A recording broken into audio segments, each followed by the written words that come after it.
Hi, John and I are sitting in the sunken garden outside a local hospital, about to continue our exploration of five-star dream work and Chartres labyrinth walking as a spiritual practice.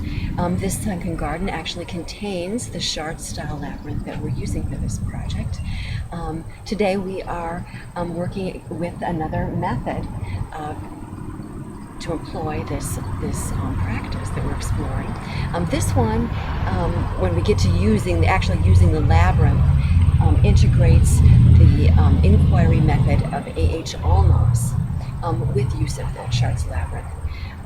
Today, though, to begin with, we are going to be doing a session of five-star dream work.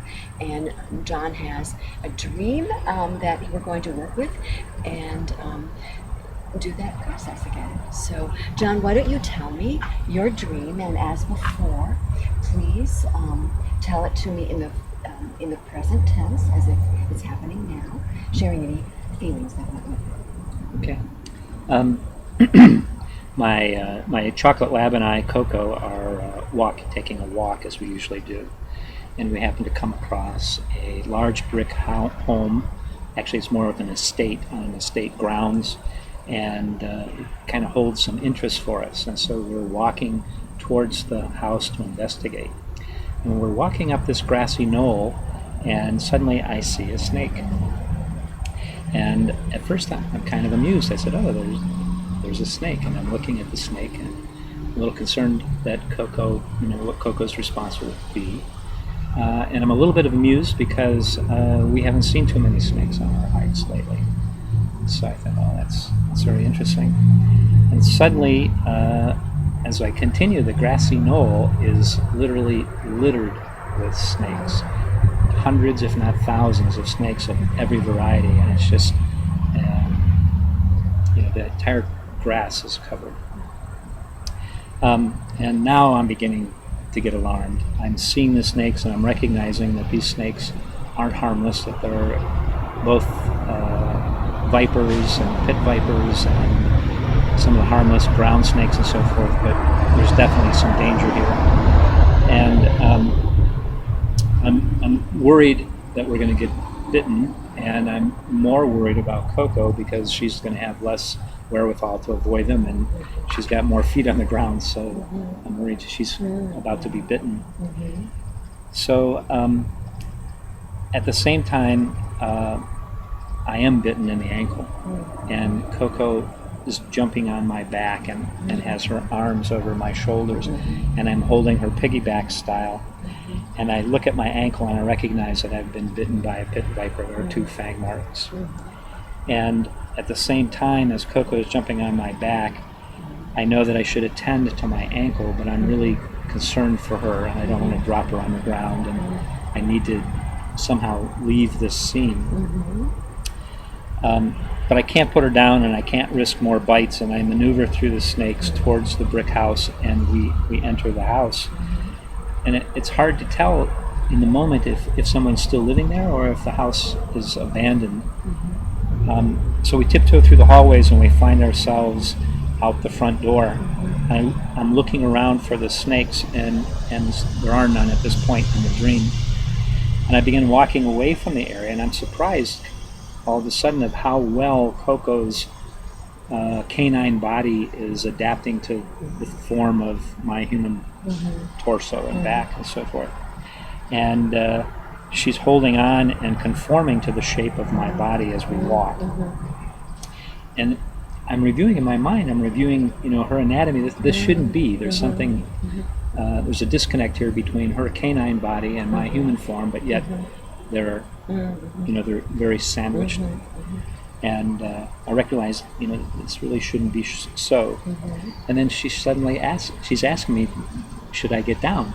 And I ask her if she thinks she can walk. Do you think you can walk, Coco? And she says yes, and so I put her down, and that's the end of the dream.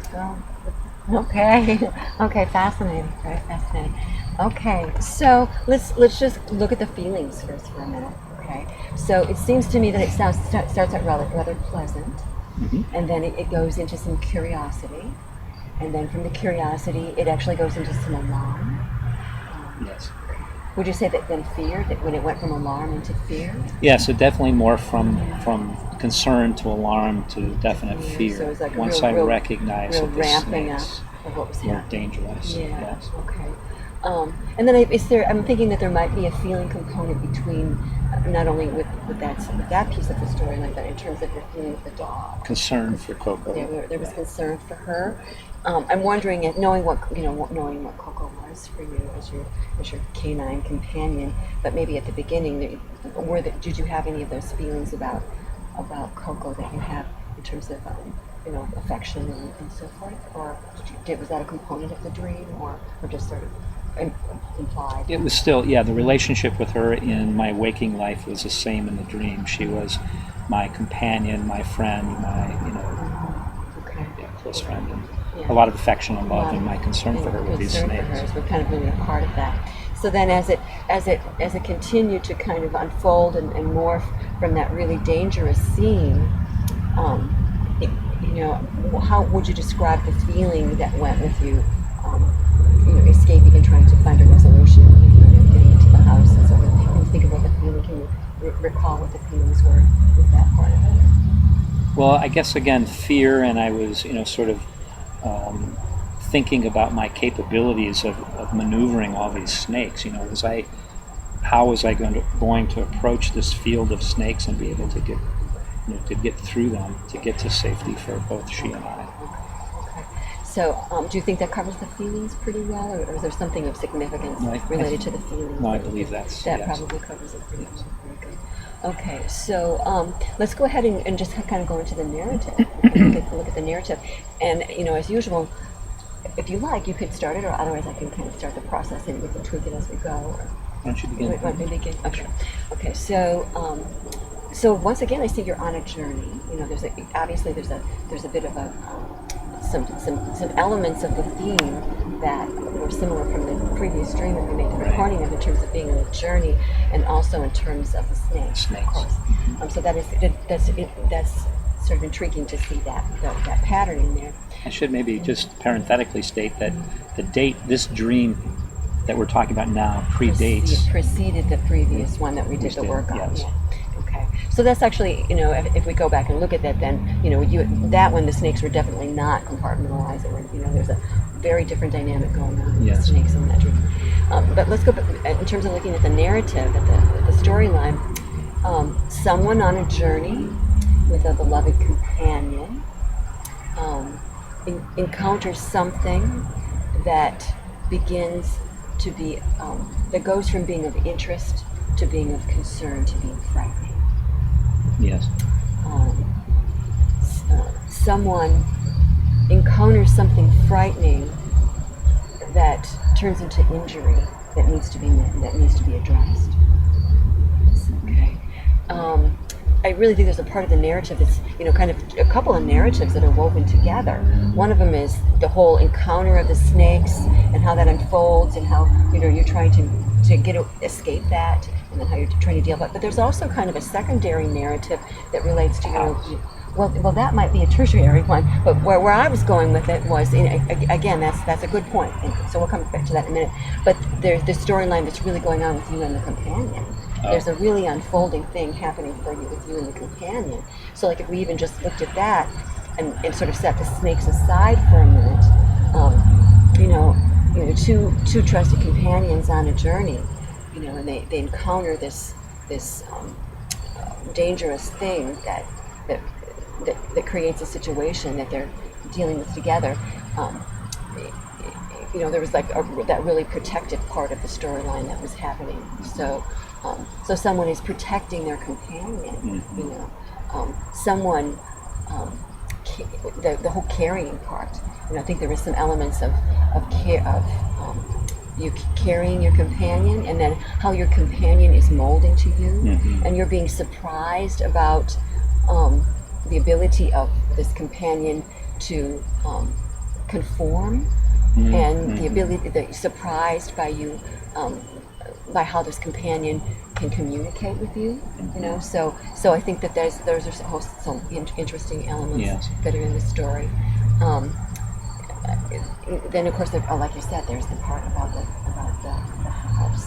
You know, so you want to just say a little bit more about that, and then we can kind of see how that About the happened. house itself? Yeah. Yeah, well, first off, it was a large brick estate. So it was a very solid, large structure, which is significant, I think.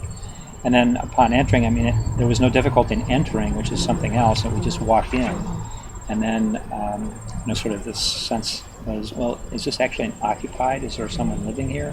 Or has it been abandoned? And if it's in really nice shape, if it's been abandoned, and if it's been abandoned, then what's the story behind that? Right. Yeah. And it didn't seem like there was a lot of attachment. We actually walked through the house to get out the front door Okay. and on with our Okay. you know, our walk. Okay. So there didn't seem to be a lot of attachment. There was, like you said, some curiosity, you know, a little bit of a puzzlement about what's the Right. story here, Right. recognition that it was a really nice, in its heyday, it was a beautiful home estate. And So refresh my memory about how it enters in at the beginning of the dream. You just, as you're walking, as you we're see walking, it? we see it in the We distance. see it in the distance. Yeah, and Okay. there's this grassy knoll and There's this this grassy large knoll. brick estate. Okay. sitting And, up. and does it look sort of abandoned? Or Not from that perspective, that because the perspective. grass seemed to Okay. be, you know, the lawn and the landscape seemed to have been groomed and cared for, so it didn't appear It abandoned. didn't appear abandoned. And so then when you got there, what was the state of the house when you got It was there? still, you know, it was empty. I think that was what struck me. It was empty. It was still in very nice shape. It looked like, you know, somebody had been caring for it in the not too distant past, Right. but it was empty of furniture and people and music or anything like And that. it really became a place for you to escape from this dangerous situation and sort of mitigate and transition into through. Like, what would you say the function of that, when you actually use the house, how would you capture what the function of that house became? Yeah, it was more like a gateway or a passageway. I mean, there was no attachment to it. It's just we walked in and walked through and out. Okay. Yeah, so that does actually seem to be, you know, have some significance. So if we try to weave that in, someone on a journey with a trusted companion encounters something that goes from curiosity to alarm to danger, and is able to use you know, how do we want to capture that house in there, and finds a means of passing, finds a means to transition out of that dangerous Means or a structure There of some sort. we go. I like that. That's good. Finds a structure. Finds a solid structure. Are there other descriptive words you use for that structure besides solid? I think that's pretty much. I mean, it was brick, well built. It was intact. Okay. Was it the aesthetics? Did it have an aesthetic appeal to you at all? It seemed like, you know, turn of the century kind of architecture. So there was a little bit of that. I mean, it was very appealing. It was appealing. So did you think it was like it was old? Or It was. Yes, it was old. Yeah. Okay. So someone on a journey with a trusted companion who encounters something that goes from curiosity to alarm to danger, to even to injury. Okay. From curiosity to alarm to danger to injury, finds a gateway out of the situation through a structure that is solid and established. That is solid and established.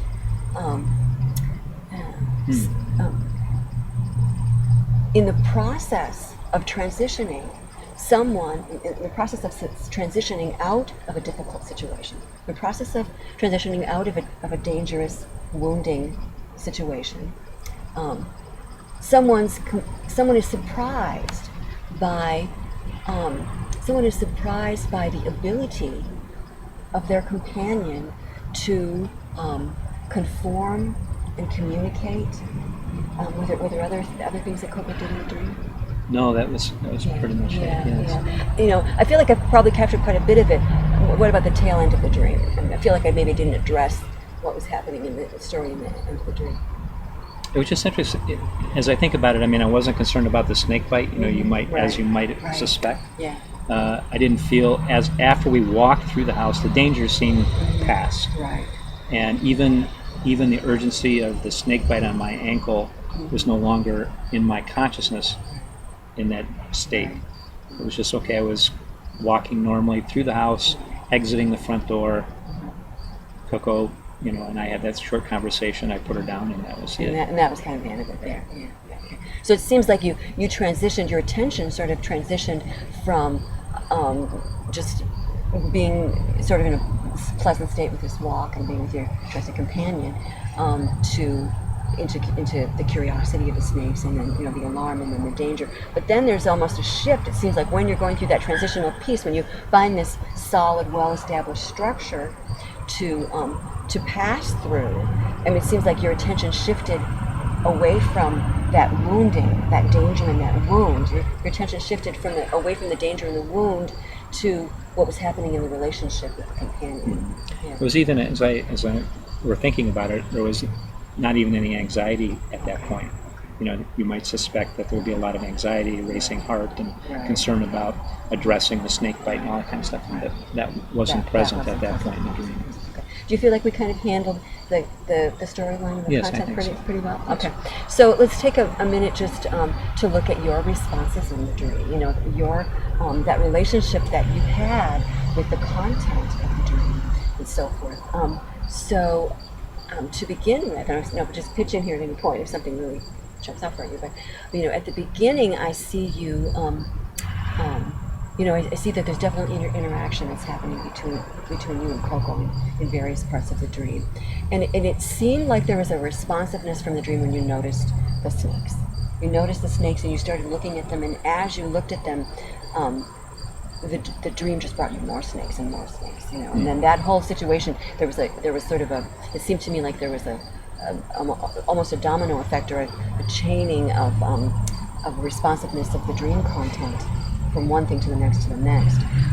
So that would really be talking kind of about the responsiveness of the content of the dream. But in terms of your responsiveness, what kinds of actions and responding do you see yourself doing in your dream? Well, when we were first walking, it was very casual and calm and centered and pleasant. And then the first snake was, that's some interest and some curiosity and so you're responding amusement with curiosity. Right. So you're interacting with it, with the content in terms of the curiosity. Right.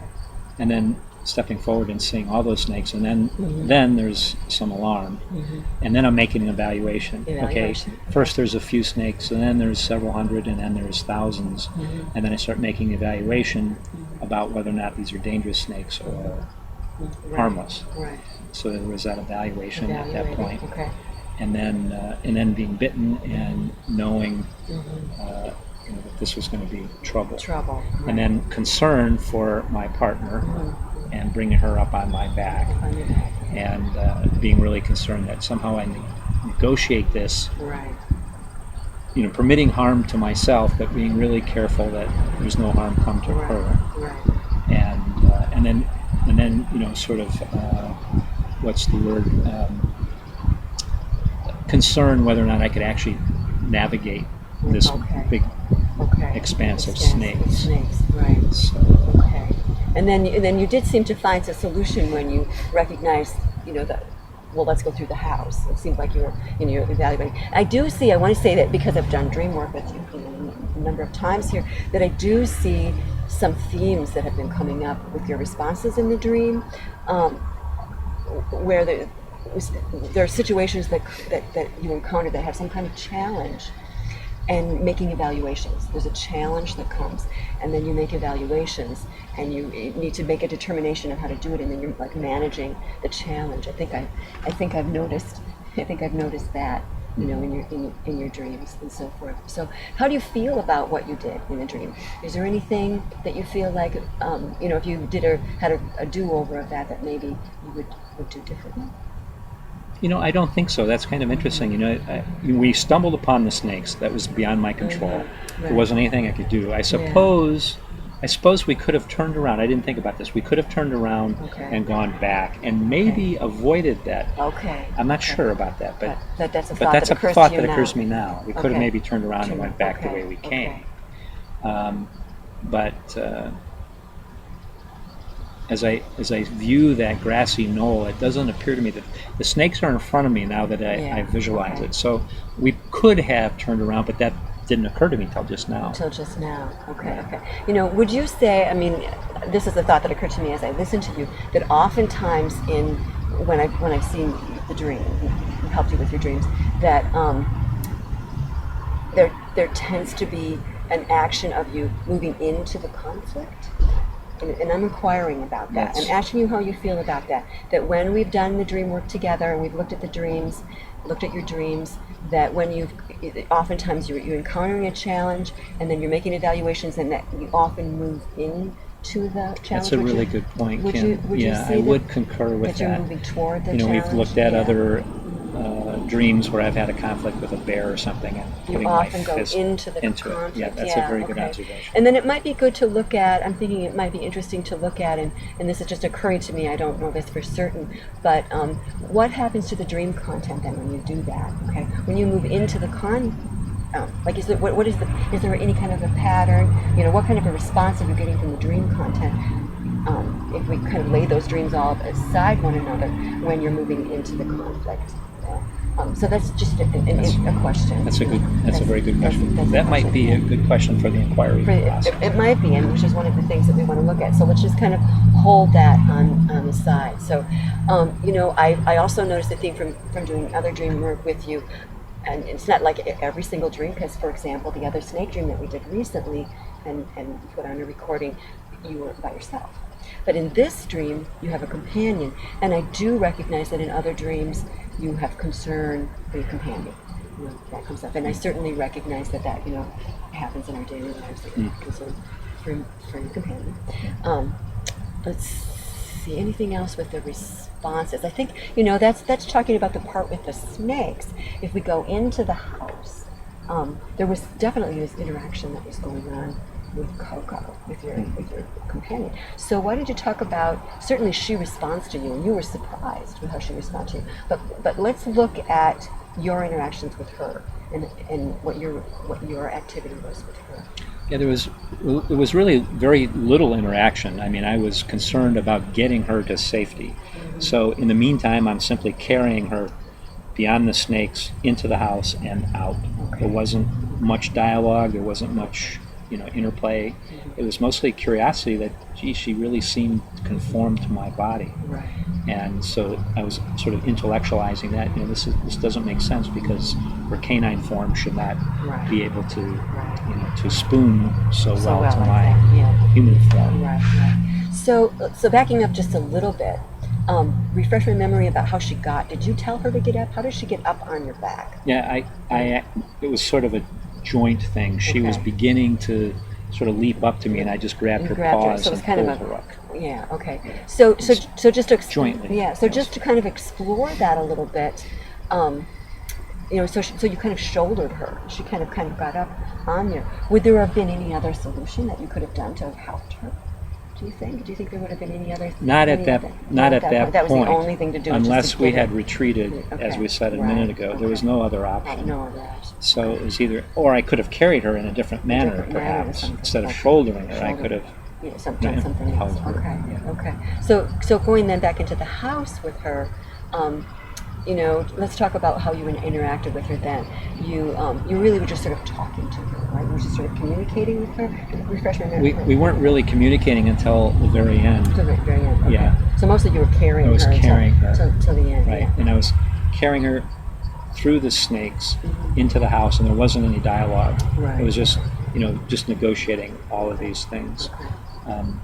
And you know, there was mild curiosity about the house, but there wasn't time to you know, to sort of satisfy that curiosity. I needed to get through the house and beyond. So other than you recognizing a couple of things here, that we can just recap a little bit, recognizing that you didn't think of the idea until just now that maybe you could, instead of going into the conflict, maybe there was another thing, you could have gone in a different direction or something. And then in terms of your interaction with the dog, with Coco, that seemed like it's what I'm hearing is that it just all flowed out like almost organically, and there wasn't really a whole lot of thinking about it. But you're feeling relatively okay about, you know, how do you feel about your activity in there? Anything now that we've sort of talked about it a little bit? Is there anything that you are curious about that maybe you would have done differently at all? Or? Well, if there was no danger, I would have satisfied my curiosity about the building, the house. Okay. and explored the house further. Okay. But there wasn't that opportunity. Okay. So talk to me about the end of the dream a little bit. It just sort of ended kind of abruptly, or how did it end? She asked me if she wanted to get down, if I wanted her to get down. Oh, okay. And I asked her. Uh-huh. She initiated.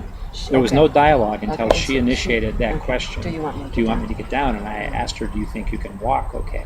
And she said yes. And then I put her down.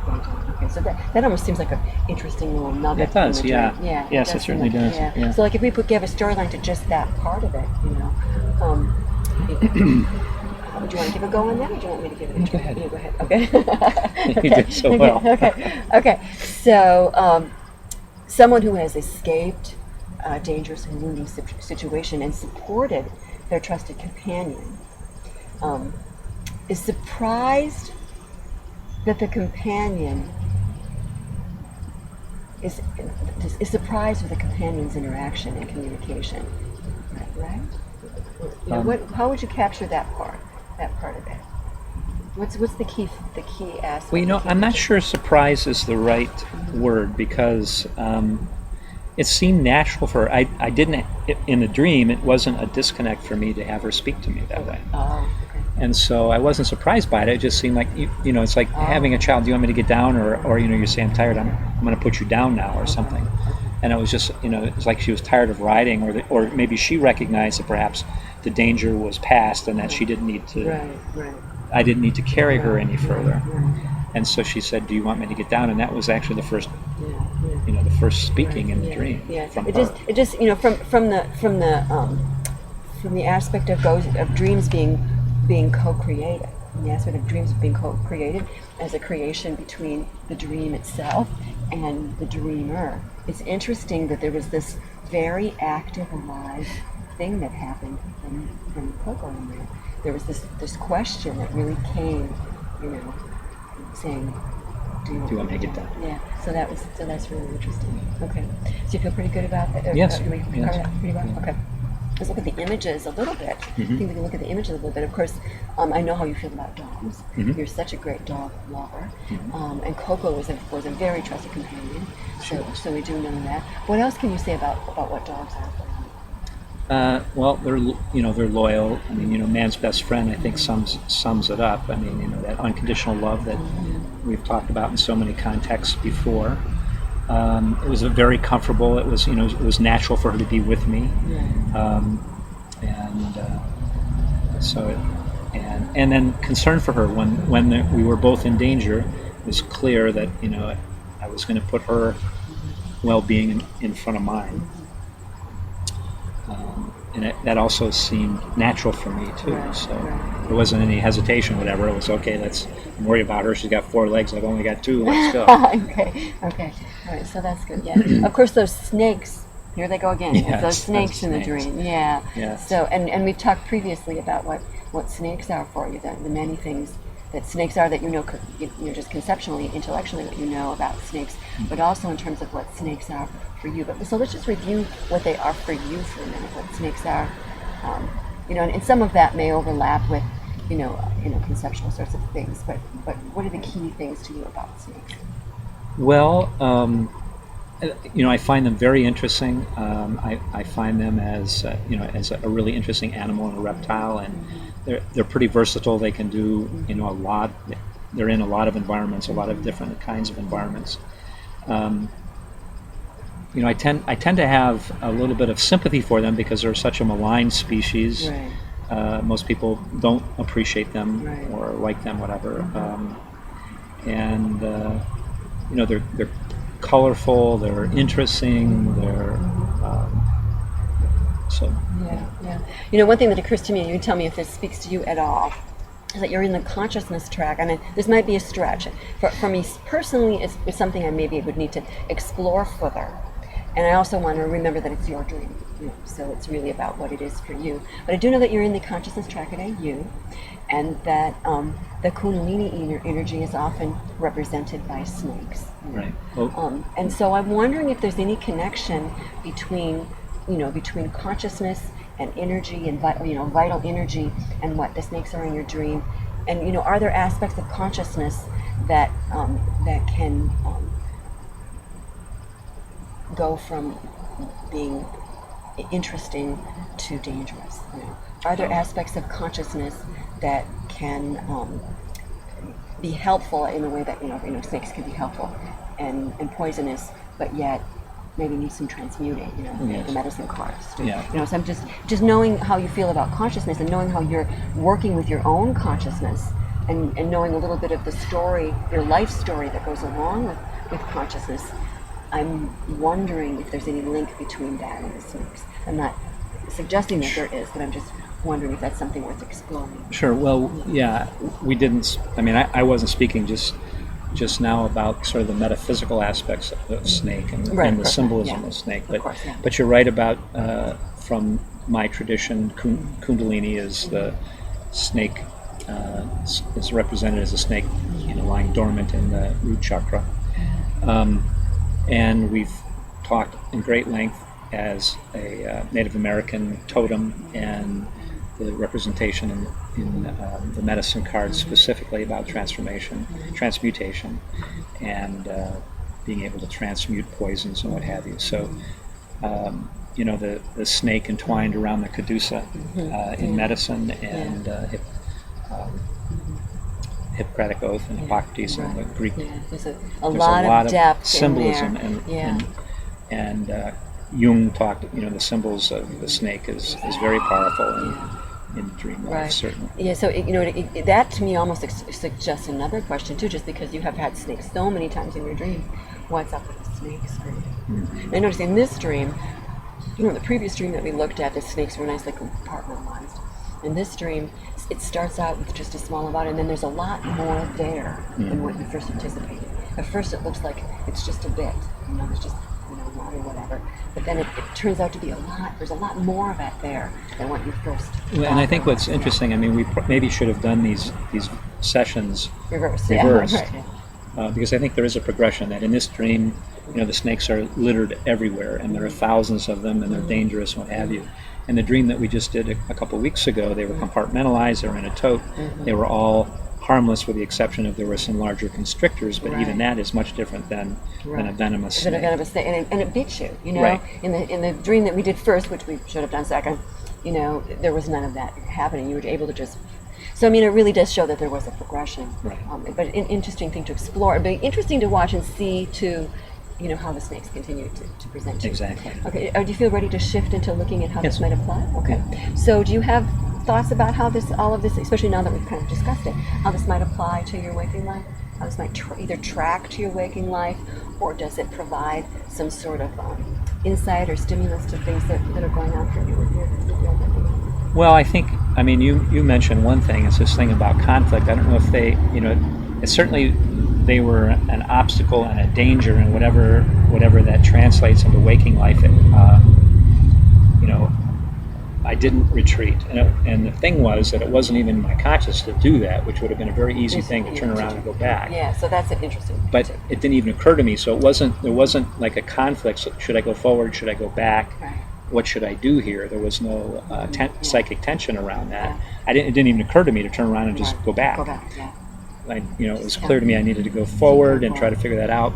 The sort of the concern for Coco, and I do believe in my waking life that I often put other people's needs and concerns in front of mine. Kind of shoulder them. Them. Do some shoulder.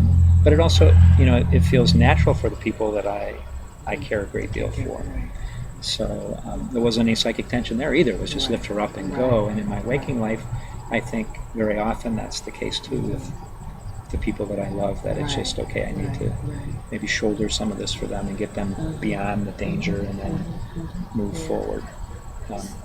So, go ahead. Go ahead. Okay. So I'm thinking, maybe not so much like particularly since it's from in the past, but can this dream now that we're working with it now, that we know that we're doing the FiveStar with it now, maybe it would be helpful just to see it laid out with some of the other dreams that you have, to see what the patterns are. Particularly this, one of the things that we've noticed is the going, moving toward into the conflict. That was just your automatic thing was to move forward into the conflict. And you know, perhaps there's something to look at with your relating in terms of your companion and children. You know, I don't know what that would be, but certainly that is a theme that we've been seeing. So Certainly. to kind of recognize those things. Sure. Anything else for you with this dream? I think so. I think that's good. Okay. So the next thing that we will be doing then is from this 5-star work is talking about a question for him to take into the labyrinth to use with some inquiry. And we will talk about that in the next The labyrinth is right behind and us. the labyrinth is right over there, and we'll talk about that in the next video.